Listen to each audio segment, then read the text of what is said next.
I'm Peter Haddock and welcome to another Think Tank series. This is a Think Tank leadership episode supported by Leica Geosystems, the 3D machine control and surveying specialist. If you want to know how to get a connected worksite and all the benefits that can give you, visit leica-geosystems.co.uk.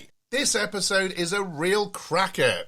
I talked to the young man that is Andy Wright, the CEO of Sunbelt Rentals, and we start by talking about its record-breaking deal with JCB. But of course, like all other Think Tank episodes I'll be doing in the future, we're also talking about carbon sustainability and ways in which to make that drop of fuel or that bit of power in the battery go further and add value to it by the way in which businesses are changing and the way in which businesses are doing things better for the environment and for customers. So it's time to talk to the young man that is Andy Wright. Andy, first of all, massive record-breaking deal with JCB. Tell me about the numbers that matter. Well, thanks, Peter. Hi, good to see you again. I must say it's been a while since anybody described me as a young man, so that was a nice start to today's proceedings. A record-breaking investment with JCB, £65 million, largest single order that JCB have received ever in the UK market. Not something that we set out to do. It's got to be said. It was, it's just the way it is. But yeah, it's a big deal. It's over nearly 2,200 units delivered between now and later this year, probably September through to September of this year. It's very exciting because, as I say, 65 million, but 92% of that spend is on stage 5 or battery products. So we're really taking the sustainability and the carbon reduction agenda forward, and we're taking it very seriously indeed, and we're putting our money where our mouth is. Yeah, and Andy, we talked earlier before the podcast. This is also about making sure that people are uptimed. So that you've got the live link support there from JCB to make sure preventative maintenance, monitoring are safe as well. So things like seatbelt alerts and stuff like that. If you've built in some other stuff that you were saying earlier about cameras and stuff like that, tell me about the other elements that you've built into this deal and how they reflect moving forward. Yeah, I mean, this is not just a green order. It's an order that's also focused on areas of safety. It's also an area that's focused on the provision of data, because we believe our customers want data. They want information about what they're renting from us, and they want to be able to use that data to make decisions that align with their own goals and objectives. And if CO2 reduction is important to customers, they want to know that. They want to know whether they've got equipment on site that's idling but not being used but burning fuel. They want to know whether there's underutilized equipment on their sites. But they also want to know around potential safety incidents. You mentioned drivers without seatbelts as one, which is a very good example. But there are other safety areas. For example, this whole order that we've placed here, which is a significant number of dumpers, for example, all of those are fitted with forward cameras now on all our new dumpers, which gives great visibility for the operator when they've got the dumper in front of them. So that's a massive step forward in terms of safety provision on site. All the dumpers are cabbed, which again is another safety feature. The telehandlers have all got high visibility technology attached to it. In the past, it used to be just sensors. Now there's the actual operator can see more as a consequence of the design. So we've taken that to a whole new level, and all that's happening because we're fitting telematics to all our equipment. So this whole order has telematics fitted as standard, which will give tremendous amounts of data, which we then will be able to present back to our customers through our command center customer portal, which is starting to pull together all the data that we can produce from our whole range of equipment, which is, as you know, a very broad range of equipment, probably the most broadest range of equipment from any one supplier in the UK market. And all that data will come back into a central point, which allows customers to access safety data, quality of service data around sustainability and carbon reduction, data around what they're spending, what they have on hire at any point in time on any sites. Have they got redundant assets that they really ought to be off hiring? So we're trying to drive that whole kind of future of rental type agenda, which is all about changing the way that we operate as a rental business and how customers and what they should expect from a business like ours in terms of helping them to operate their business better. Yeah, and I think what's really exciting about this £65 million investment with JCB, it's just one of your investments. I also want to highlight another one, Andy, because what was really important to me is earlier last year, I think, in fact, you shined a light on another bit of investment, which was actually not just an investment in new equipment. It was an investment in saying, actually, we're going to move forward and we're not going to go backwards. And this was around lighting. And so that's around saying traditional lighting towers have had their day with Sunbelt now. Now you're going to more LED, more sustainable, more usable and user-friendly, but also it's, again, that carbon reduction element that's on site. Tell me about that investment, because I know at the time that was like hugely significant to you personally and to the brand as well. Yeah, absolutely. I mean, yeah, we made a £15 million investment in tower lights this last year. It's huge. Over 2,000 lights we brought into our fleet. As a minimum this year, all our lights will be LED as a minimum. Yeah. So we'll have none of the old style lighting at all in our hire fleet.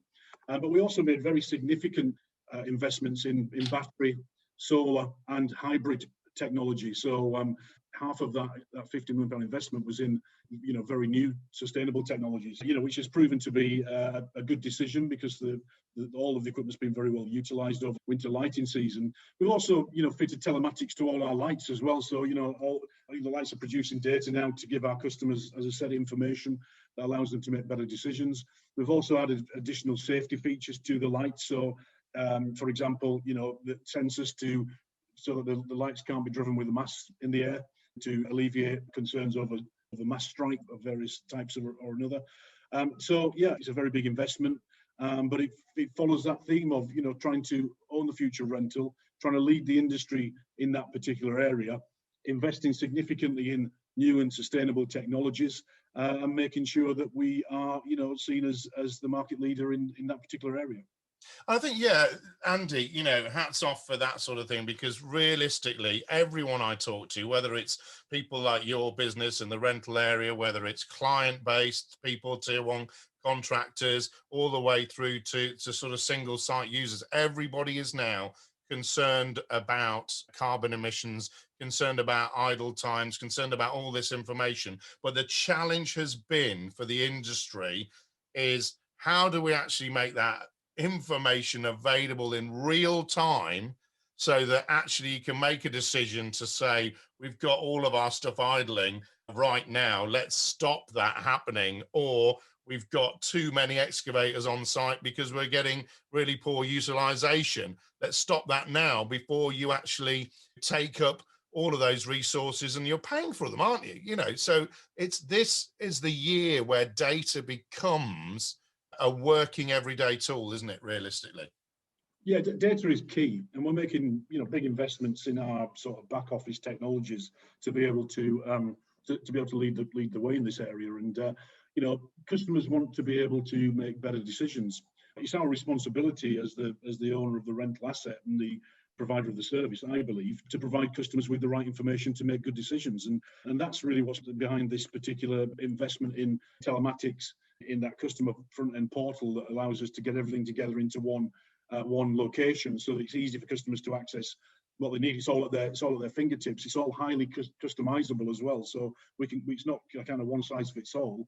Whatever it is that presses the hot buttons for our customers, we'll create a portal that makes sense, and it's their unique portal that allows them to access the information and the data that they need. And we will support them in that. It's not just about, our role as the rental provider is also to be highlighting to our customers when they've got assets that are that are obsolete or not being used, or certainly not being used to the full capacity. So because we can give them information regarding loadings on generators, we can give them information on powered access equipment that's sat on site just running and not being utilized. So all of that produces a very powerful package of information when you kind of spread it across the range of products and services that we operate, which is massive and extensive.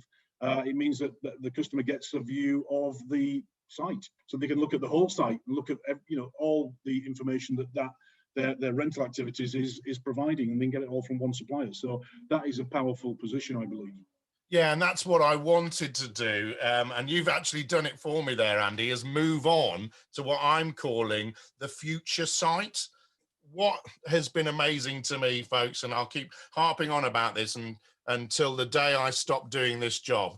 I was blown away when you guys started putting up the pandemic testing facilities all around the UK last year. That was something and a deployment that I have never witnessed. And it's like, I've never been in wartime. They say in wartime and peacetime, that's the kind of effort that was a real testament to what the wartime attitude was against this pandemic. That ability for you to set up these testings for centres in 12 hours for the smaller ones, 24 hours for the other ones, a massive one in Heathrow in just 3 days, allowed us to have a real asset base all across the UK to start challenging this pandemic. And where we are today, doing this, and jabs are rolling out, and there's over 30 million people at the time of recording now got jabbed as well. It's tremendous. And what that showed me, Andy, was actually, I talk a lot about the diggers and the technology and the digitalization of stuff like that. But if we can do this as a future site proposition, whereby before anything goes on site, a surveyor or a specialist or whatever, and like you, I know that's how you do it with your team with Sunbelt, goes on site and goes, how are we laying this out? What is this site going to do? What is needed on this site? Do we need energy for the cabins? Do we need heating? Do we need lighting? Do we need, actually the biggest part with all this data you're talking about, connectivity? Are we being green? Do we have a solar panel? Do we wheel in a windmill so we can have some wind power?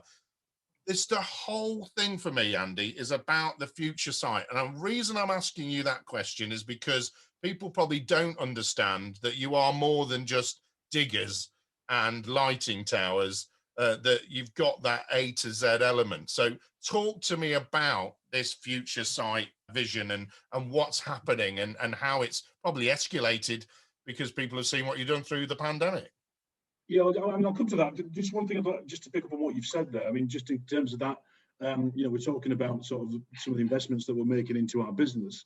But it's important as well for people to understand. We've just made an £8 million investment in battery storage units, so to support some of that infrastructure provision that you're talking about. So we recognise that there is a real requirement for our customers to have a temporary site infrastructure provision that gives that so that somebody needs to build the site to allow them to build their construction project, and that's what we're focusing on, is that full provision from start to finish in terms of the site layout, the site design. We have design teams that build that through the accommodation units, through the sustainable power provision to support that, whether that's through solar panels combined with battery storage units, solar panels combined with battery storage units and diesel generators, power monitoring equipment that looks at making sure that power is being used sensibly and wisely and efficiently, through the provision of all the supporting services, whether that be the fuel to run the equipment, which is a changing picture as well, as we well know going forward, with the red diesel sort of levy changing. One thing I haven't said about the investment we just made with JCB is that all of that equipment is capable of being run on HVO, so which will become more and more important in the future as the diesel sort of scenario works its way out. So, but we're focused on making that, being able to provide that full provision to our customers in terms of building the infrastructure to allow them to build the project, and then within that, the whole connected site piece, which undoubtedly in the future will involve things like semi-autonomous vehicles. It might involve people sat in control rooms somewhere, driving 6 excavators all over in different sites all over the country, through using technology. So we're on that journey with them, and the provision of that kind of full service is something that we've demonstrated through the NHS project, which is coming to the end in terms of the build. We're still building sites, by the way. Wow. Not huge numbers, but we're still building sites because that capability still needs to be there as we go forward with the vaccines, and then whatever may come after that in terms of future testing of people, etc., etc. We've learned a lot through that process, and we recognise that there's a need for that turnkey service, not just in construction, in other sectors as well. So that's something that I believe we're uniquely positioned to support. And I think all of this is the important of all of this, Andy, is actually when I look at that scenario, I look at it from, one of my favorite subjects, sustainability and carbon. For me, it's really important that people understand what happens throughout a build process and throughout a projects process, and where carbon is used and where things are actually far more sustainable from a delivery perspective. So you've got simple things like, where are the people that are working on this site coming from? So how are they driving to work, and are they coming from 150 miles away, or are you able to attract people and talent and train people in a localized context? So there you're talking about the people bit, which is the most important thing about sustainability. Everybody talks about, with this, we're saving a bit of this here, with energy here. That no, sustainability is driven by people and what people do and how people utilize opportunities. So tell me, what are your thoughts on about that whole sustainability piece from a people pace, from a skills, from a training, from attracting new people in, and from actually having that visualization of how you do something with people? Yeah, I mean, as you rightly say, sustainability is more than just the environmental agenda. We launched our sustainability strategy in July of last year, and we're focusing on three areas. Yes, the environment is a big one, and that whole piece of reducing carbon and making sure that we operate assets efficiently and effectively is really important. But there are other areas, certainly, working in and amongst local communities and making sure that we are giving back to those local communities through whether it's charitable works. We have 42 local community ambassadors in our business now that are working with their local communities to support, which we give them time off to do that. We support their charitable works with by matching financial amounts that they raise. And then there's the whole piece around the legacy of what you leave behind, and the whole training piece around bringing new skills and new types of people into an organisation. We are heavily involved in working with the Project Recce, which is the military, the ex sort of veterans program that's running at the moment. We are looking at recruiting into our business through that particular program extensively. We've got ambassadors now working as part of Walking with the Wounded type programs that exist out there. We're also working with some of the prisons around the UK and looking at how we rehabilitate offenders back into the workplace and give them a second chance, which we feel passionate about. We have probably the single biggest apprentice program in the rentals industry, and we've once again this year we've invested in that so that we can grow our own talent. And we've got significant programs across the business around developing people that are already in the business. We've got a leadership program that's running right now, which is a 9-month-long program for nearly 300 of our leaders across the business. They're giving them the skills and the knowledge about how we would like them to lead their particular areas of the business. So we're investing in all of these areas in terms of creating that sort of sustainable provision. I think the other thing that I'd like to mention is that we're also building large locations of scale, because we believe that by combining businesses together, we can provide customers with a full service from single locations, which again reduces carbon, because it means that there's not so many vehicles being sent to sites to deliver equipment. It's not coming from 5 or 6 different areas. It's all in the back of one vehicle. So we're also looking at vehicle policies. Our company car policies is going all electric or hybrid. And that's a key statement that we're making as part of our commitment to that. And we're also looking at all the various sort of sustainable technology around our light commercial vehicles, our heavy goods vehicles, and we're making investments in these areas as well. So we are looking at this on multiple levels. And it's only when you start looking at all those different levels do you start to make a material difference in that whole sustainability agenda.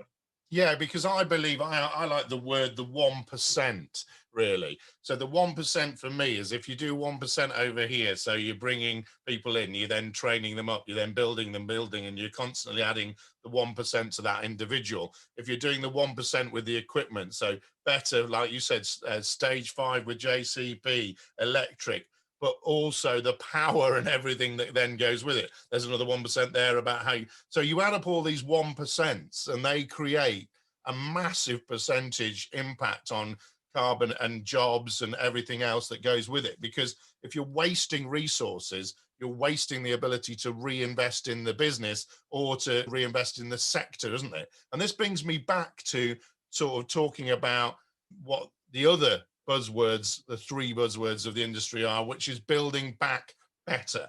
You know, that's government focus right now, but I think people have really got onto the back of it.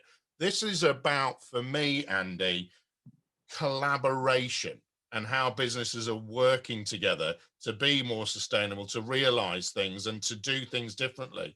You know, as the big rental player, you know, you've recognized that it is important for you to be buying equipment and all the rest of it. But like you said earlier, unless you've got the information that is relevant, the dashboard that the customers can have to understand what this actually means, then actually what you're not doing is building back better, are you? You're just saying, here's our service, here's what you get from Sunbelt.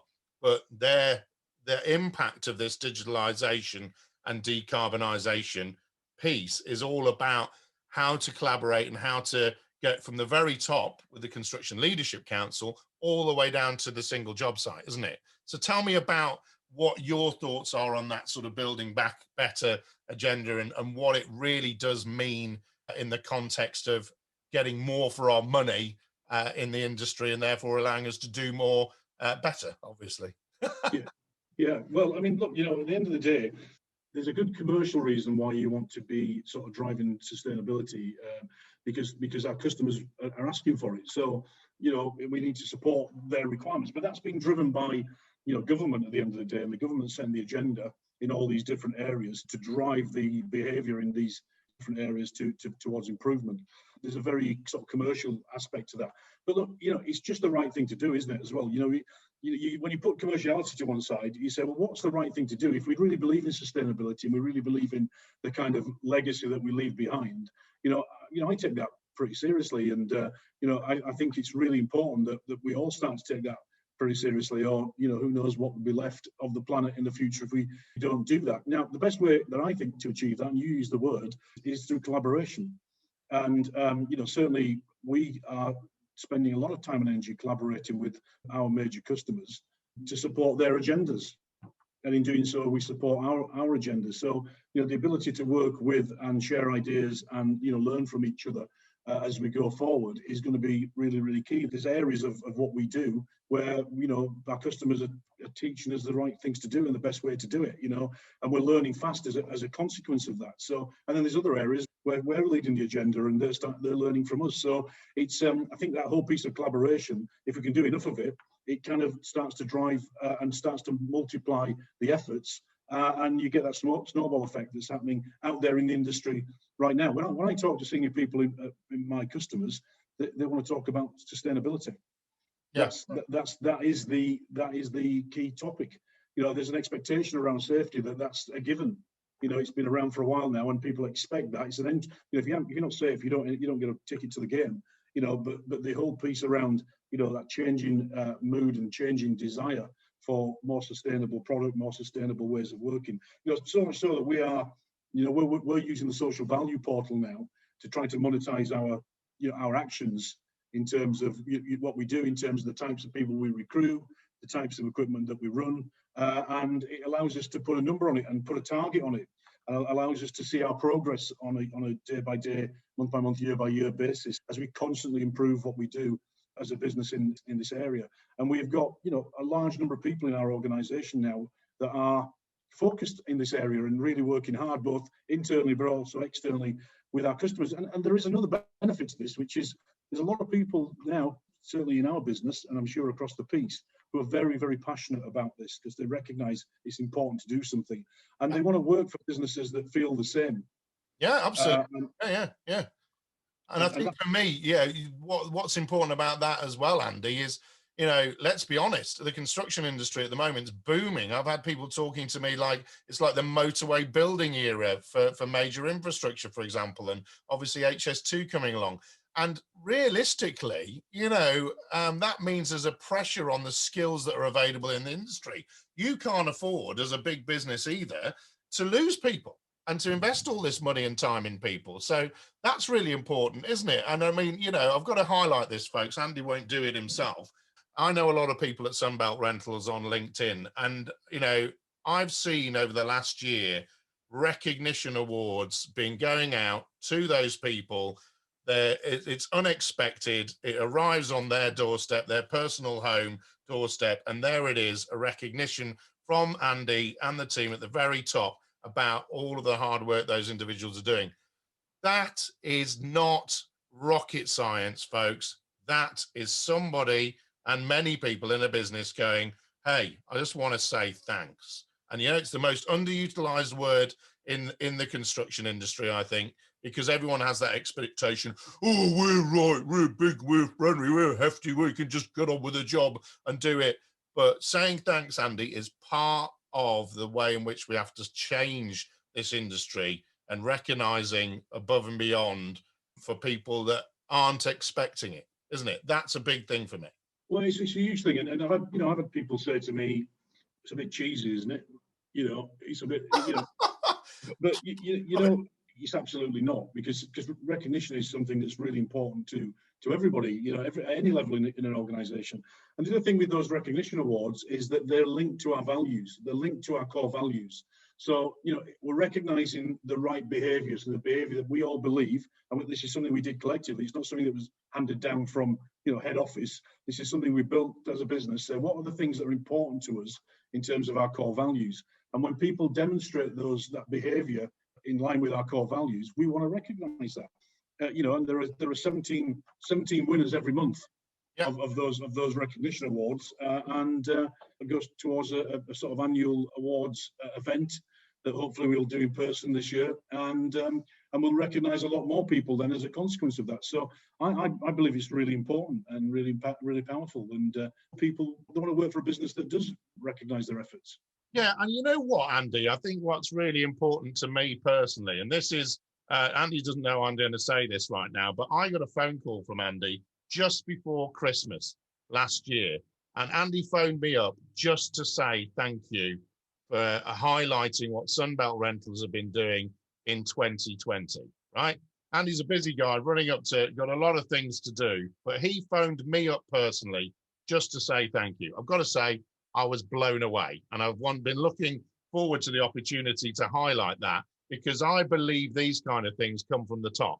And I've personally experienced it, and I don't even work for Sunbelt. They haven't paid me a penny to do anything or promote them like this or that. But what they've done is they've given me their valuable time. And that time is more valuable than anything to me as a content creator, getting these things out there. But I can say to you right now, folks, this comes from the top all the way down. And I think, Andy, I will come back to people, and I'm going to sort of wrap us up in this sort of sustainability piece and everything, because people are what make this industry great.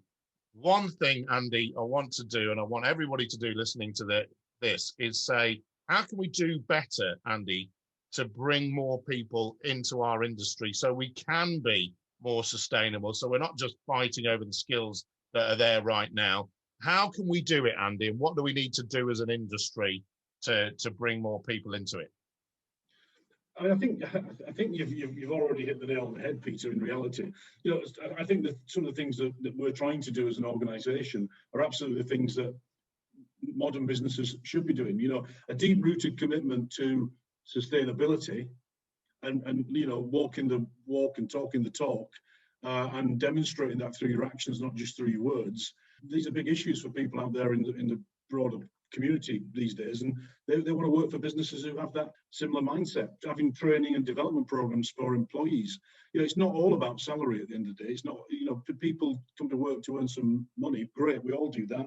But you spend a long time here, you want to be able to enjoy it while you're here, and you also want to feel like you're on a journey, and that there's an exciting environment to be able to come to work in, so that you can see a future for yourselves. You can see ways of proving yourselves. One of the things that I say to people in our business is, we want to help you be the best that you can be. And we've all got a different vision of what that might look like individually, but whatever you want to be, we want to help you get there. So I think if people see that, and then there's a genuine desire to do that, it becomes a more attractive place. There's obviously, the whole thing around EDI as well, and, equality, diversity, inclusion. There's a lot more that we can do there as an industry, isn't there? In terms of the kind of types of people that recruit into the business, because we're missing a trick when we need people that are different, from different backgrounds, different experiences, different knowledge into your business, so that you get that different perspective on life. And that's something that we're working very hard on too, to try to improve in our organisation. We have our EDI forum now that's working with people, and ambassadors out in the business that are working with people, to make people feel more included in the organisation and the industry. So, I think all of these things are really important. And it's back to your 1% point. There's no one silver bullet. There's just a lot of different things you can do to become a more attractive employer. And I look at some of our biggest customers, and I look at the things that they're doing, and they're doing some great stuff. Some of our biggest customers are really doing some very, very impressive things around all of these areas as well. And we're just trying to mirror what they're doing to support them in the way that they would want to be supported. And I think the industry is changing. I think we're at a major inflection point technologically with the whole sustainability piece.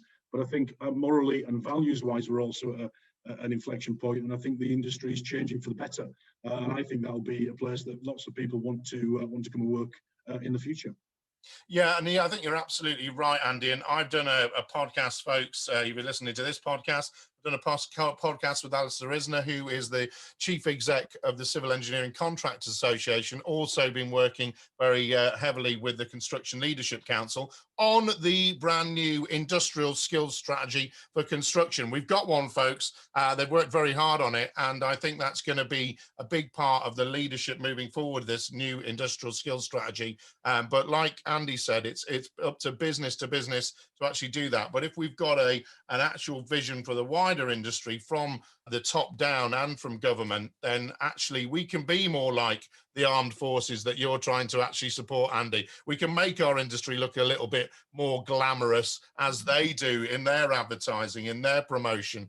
And, not only that, we can help those sort of people as they come back out of the armed forces to actually get back into Civvy Street, as it's called, but using their skills and their understanding and engineering capabilities in particular, in some cases, to support our industry. Andy, thank you so much for spending some time with me today. It's Podcast with Leadership, version 2, a year later, with Andy Wright, from the CEO of Sunbelt Rentals, and somebody that I think we're going to be hearing a lot more from in the future. Cheers, Andy. Thanks, Peter. Thank you. So, wow, folks, what a great interview with Andy Wright there. It's such an insightful interview from him. And it's great to see Sunbelt Rentals UK investing in equipment from another manufacturer, JCB, in the UK. And of course, this is a Think Tank Podcast with Leadership series. And Think Tank is all about giving you this insight into the industry about what people are doing next. And this episode is brought to you by Leica Geosystems, the 3D machine control and surveying specialist. And of course, they're helping people get to the connected worksite of the future, where we're getting safer and we're getting more efficient, and the productivity is going through the roof. So basically, if you want to find out how to get a connected worksite with Leica Geosystems, visit leica-geosystems.co.uk. So another episode I'm really proud of there, folks, and thanks very much for listening. If you have anybody that you think might find this useful, please share it with them. And also make sure that you are keeping yourself safe out there. And until the next time, folks, goodbye.